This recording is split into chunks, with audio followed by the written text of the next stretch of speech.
पता लग गया कि लाइब्रेरी कैसे बननी है, क्यों बननी है, लाइब्रेरी बनने के फायदे क्या हैं। तो मैं कुछ पद रूप में आपके सामने बात रखना चाहता हूँ। गुरु जी बैठे हैं, परमानंद जी, आपका बहुत बहुत धन्यवाद। इनसे मिलिए दोस्तों। ये ग्राम पाठशाला, इनका जो मकसद है सबसे निराला। पुस्तकालय बने हर गांव में, क्योंकि शिक्षा का उजाला ही सच्चा उजाला। तुमको दिख रही है जो ये हल्की सी चिंगारी, वास्तव में यारों ये दहकती हुई ज्वाला है।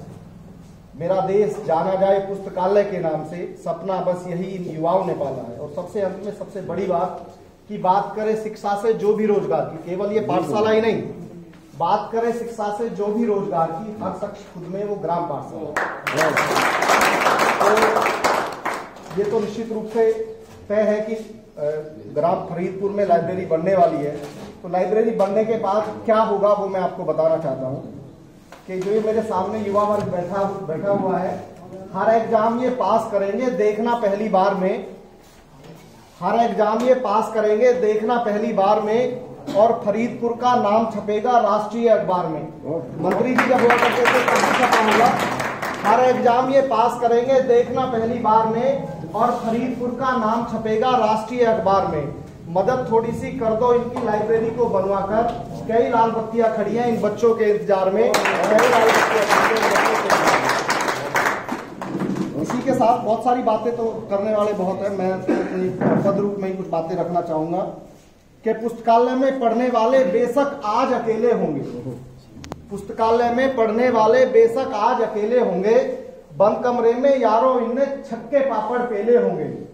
एक सफलता की खातिर ये भूल गए होंगे सब कुछ। तुम क्या जानो इन बच्चों ने कितने ताने झेले होंगे, मन पर कितने पत्थर रखकर जागे होंगे रातों को। नींद इन्हें भी आई होगी, इनके पैर भी फैले होंगे।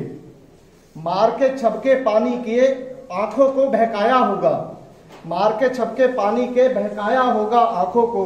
बोला होगा कुछ दिन बस खाने यही करेले होंगे। कितने बंधन तोड़े होंगे ऐशो और आराम के, इनके भी पैरों में जाने कितने सर्प विषैले होंगे। खुद पर काबू रखकर ये रहते होंगे खोए खोए, खुद पर काबू रखकर ये रहते होंगे खोए खोए। इसी तमन्ना की खातिर की कल खुशियों के मेले होंगे। पर ये भी सच है बात मेरी, चाहो तो लिखकर रख लो, कल इनके पीछे देश चलेगा और लोगों के रेले होंगे। ग्राम पाठशाला की मुहिम सबसे पहले जो पुस्तकालय, जो सार्वजनिक पुस्तकालय मेरे याद में जावली गांव में बना है 2003 में। अभी दरोगा जी कह रहे थे कि मेरे गांव से 20 बच्चे लगे हैं। आपको अचंबा हुआ कि उस गांव से 90 बच्चे लगे हैं। पुस्तकालय ये बदलाव होता है। मेरे गांव में 7 महीने में अगर 20 बच्चे लगे, वहां 2003 में बढ़ गया तो 90 बच्चे। आप जिस गांव से, एक गांव से 90 बच्चे दिल्ली पुलिस में लग रहे हैं, तो आप समझ लीजिए कि उस गांव में पुलिस लाइन है, वो गांव नहीं है। तो पुस्तकालय के तो बहुत सारे फायदे हैं। मेरे गांव में भी बच्चों का केवल एक ठिकाना है, मेरे गांव में बच्चों का केवल एक ठिकाना है, सारे काम बाद में पहले पुस्तकालय में जाना है, सारे काम बाद में पहले पुस्तकालय में जाना है। एक अंतिम मुक्तक कहकर के मैं अपनी बात को खत्म करूंगा कि युवा पढ़ेगा और बढ़ेगा, रोजगार की होगी छांव। युवा पढ़ेगा और बढ़ेगा, रोजगार की होगी छांव, और चौराहों से भीड़ हटेगी, चौराहों से भीड़ हटेगी, स्वर्ग बनेगा मेरा गांव। चौराहों की भीड़ का मतलब समझ रहे हो?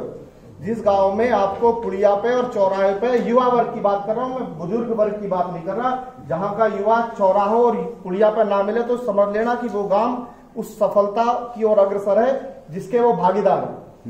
कि युवा पढ़ेगा और बढ़ेगा, युवा पढ़ेगा और बढ़ेगा, रोजगार की होगी छांव, चौराहों की भीड़ हटेगी, स्वर्ग बनेगा मेरा गांव। वैक्सीन है ये लाइब्रेरी भटके हुए युवाओं को, तुम गिन नहीं सकते पुस्तकालय से इतने होंगे जी बदलाव, तुम गिन नहीं सकते पुस्तकालय से इतने होंगे